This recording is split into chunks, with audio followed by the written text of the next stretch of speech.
बच्चों, कैसे हैं आप लोग। आशा करती हूँ कि आप सभी अच्छे होंगे। बच्चों, शुरू करते हैं आज का अध्याय वचन। हिंदी व्याकरण में वचन क्या है, आइए जानें। तो बच्चों, जिन शब्दों से किसी व्यक्ति या वस्तु की संख्या का पता चलता है उन्हें वचन कहते हैं। जैसे गाय चर रही है, गायें चर रही हैं। आशिमा ने साड़ी खरीदी, आशिमा ने साड़ियाँ खरीदी। तो बच्चों, उपयुक्त वाक्यों में रंगीन शब्दों को देखकर पता लग रहा है उनकी संख्या एक या एक से अधिक है। अतएव हम कह सकते हैं संज्ञा शब्द के जिस रूप से उसकी संख्या यानी कि एक अथवा अनेक का बोध होता है उसे वचन कहते हैं। तो बच्चों, संज्ञा शब्दों से अगर हमें ये पता चलता है कि वो शब्द एक है या फिर एक से ज्यादा है, उन्हें हम वचन कहेंगे। आइए जानते हैं वचन के भेद। तो बच्चों, हिंदी भाषा में वचन के दो भेद होते हैं, एक वचन और बहुवचन।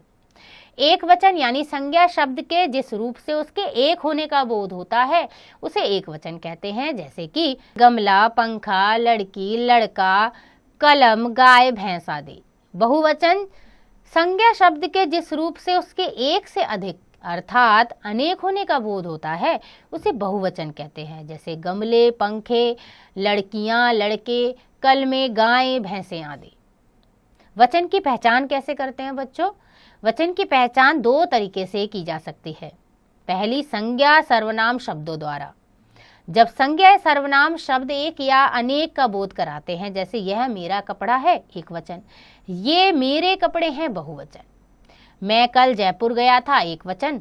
हम कल दिल्ली गए थे, बहुवचन। तो ये पहचान की हमने संज्ञा सर्वनाम शब्दों से। क्रिया द्वारा कैसे करते हैं?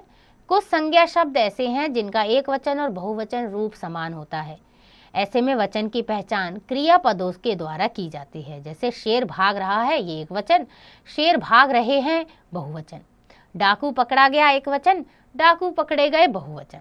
तो क्रिया के आधार पर हमने पता लगाया कि ये एक वचन है कि बहुवचन।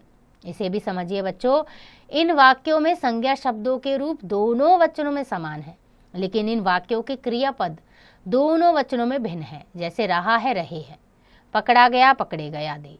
यहाँ इन वाक्यों में वचन की पहचान क्रियापदों द्वारा हो रही है। विशेष जानकारी जानते हैं। कुछ संज्ञा शब्द सदैव एक वचन में प्रयोग किए जाते हैं। जैसे जनता, भीड़, चाय, घी आदि। जनता महंगाई के विरुद्ध आंदोलन करेगी। आपको कितने प्याले चाय चाहिए? तो ये हमेशा एक वचन में आएंगे। कुछ संज्ञा शब्द सदैव बहुवचन में प्रयोग होते हैं। जैसे प्राण, हस्ताक्षर, बाल, होश, दर्शन आदि। जैसे कि छत से गिरकर उस महिला के प्राण निकल गए, मेरी बहन के बाल लंबे हैं। तो बच्चों, ये कुछ ऐसे शब्द हैं जो हमेशा बहुवचन में ही आएंगे। जैसे आपके दर्शन तो दुर्लभ हो गए, सांप को देखते ही मेरे होश उड़ गए। तो दर्शन, होश, ये सब बहुवचन है। आदर तथा सम्मान भाव प्रकट करने के लिए एक वचन शब्द का प्रयोग बहुवचन रूप में किया जाता है। जैसे मेरी माताजी फोन पर बात कर रही हैं, महाराणा प्रताप अत्यंत वीर थे। तो बच्चों, ये शब्द हैं तो एक वचन, लेकिन यहाँ पर हम आदर का भाव प्रकट कर रहे हैं, इसीलिए हम इसे बहुवचन में प्रयोग करेंगे। द्रव्यवाचक संज्ञा तथा भाववाचक संज्ञा का प्रयोग एक वचन के रूप में होता है। जैसे मैंने सोना खरीदा, उसने चांदी। हरियाली देखकर मन को शांति मिलती है। कई बार जातिवाचक संज्ञा शब्द बहुवचन होने पर भी एक वचन में ही प्रयोग होते हैं। जैसे मेरे दादाजी के पास 2 लाख रुपया है। आगरा का पेठा बहुत प्रसिद्ध है। तो बच्चों, ये जातिवाचक संज्ञा शब्द है, तो ये बहुवचन होने पर भी एक वचन में प्रयोग किया जाएगा। आइए जानते हैं वचन परिवर्तन कैसे होते हैं। तो बच्चों, एक वचन को बहुवचन में तथा बहुवचन को एक वचन में बदलना वचन परिवर्तन कहलाता है। वचन परिवर्तन के कुछ नियम हैं जिनके आधार पर वचन को परिवर्तित करना आसान होता है। वचन परिवर्तन के कुछ नियम इस प्रकार हैं, आइए जानें। पहला नियम, अकारांत पुल्लिंग शब्दों के अंत में आए आ को ए में बदलकर। जैसे कि कमरा, यहाँ पर आ शब्द जो है पुल्लिंग है, इसमें जब हम ए बदलेंगे यानी कि आ को ए में परिवर्तित करेंगे तो ये पुल्लिंग यानी कि जो एक वचन शब्द है वो बहुवचन बदल जाएगा। कमरा, कमरे, तारा, तारे, बकरा बकरे, खोटा खोटे, पत्ता पत्ते, बच्चा बच्चे, घोड़ा घोड़े, पपीता पपीते, भाला भाले, चूहा चूहे, पंखा पंखे, रास्ता रास्ते, तकिया तकिए, पहिया पहिए, लोटा लोटे, तोता तोते, बस्ता बस्ते, लड़का लड़के। अगला नियम है अकारांत स्त्रीलिंग शब्द के अंत में ऐ जोड़कर।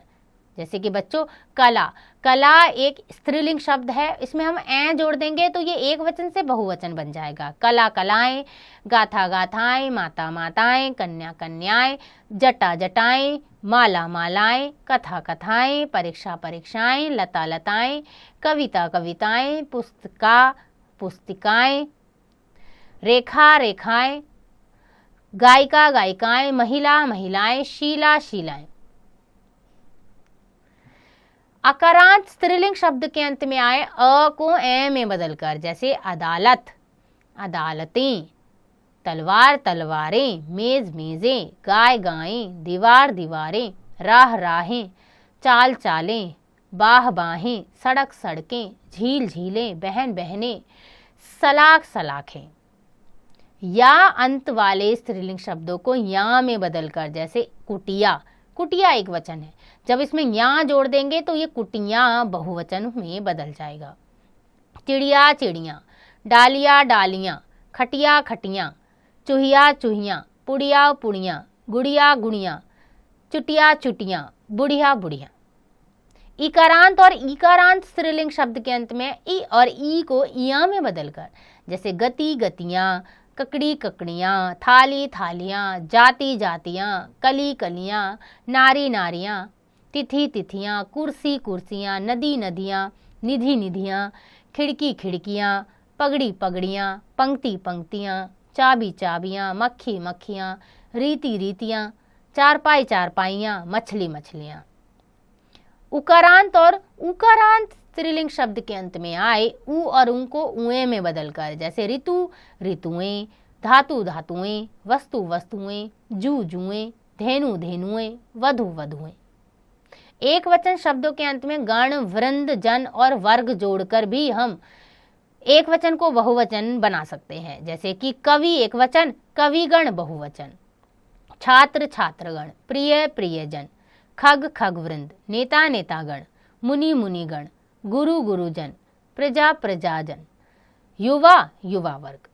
याद रखिए बच्चों, नाते रिश्ते यानी रिश्तेदार वाले शब्द कभी अपना रूप नहीं बदलते, जैसे चाचा मामा दादा नाना नानी आदि, ये हमारे रूप नहीं बदलेंगे इसके।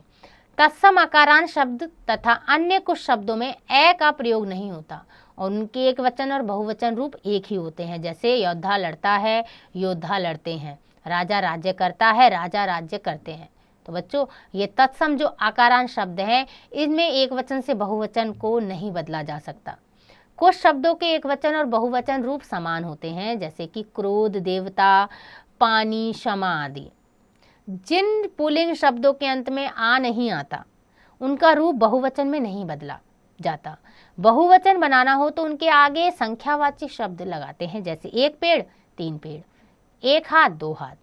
तो बच्चों कुछ शब्द ऐसे होते हैं जिनके अंत में आ नहीं आ रहा है तो हम उनको बहुवचन में नहीं बदल सकते, उनके आगे हम संख्या लगा देते हैं। आइए दोहराएं, जिन संज्ञा शब्दों से किसी व्यक्ति या वस्तु की संख्या का बोध होता है उसे वचन कहते हैं। वचन के दो भेद होते हैं, एक वचन और बहुवचन। व्यक्तिवाचक, भाववाचक, समूहवाचक और द्रव्यवाचक संज्ञाएं प्रायः सदैव एक वचन में ही प्रयोग की जाती हैं। कुछ शब्द सदैव बहुवचन में प्रयोग किए जाते हैं। वचन की पहचान संज्ञा या सर्वनाम शब्दों से हो जाती है। यदि वचन की पहचान संज्ञा या सर्वनाम शब्दों से न हो तो क्रिया से हो जाती है। एक वचन से बहुवचन बनाने के भी बच्चों कई नियम होते हैं। आशा करती हूँ कि आपको यह अध्याय समझ आ गया होगा। इसका अभ्यास आप स्वयं कीजिएगा।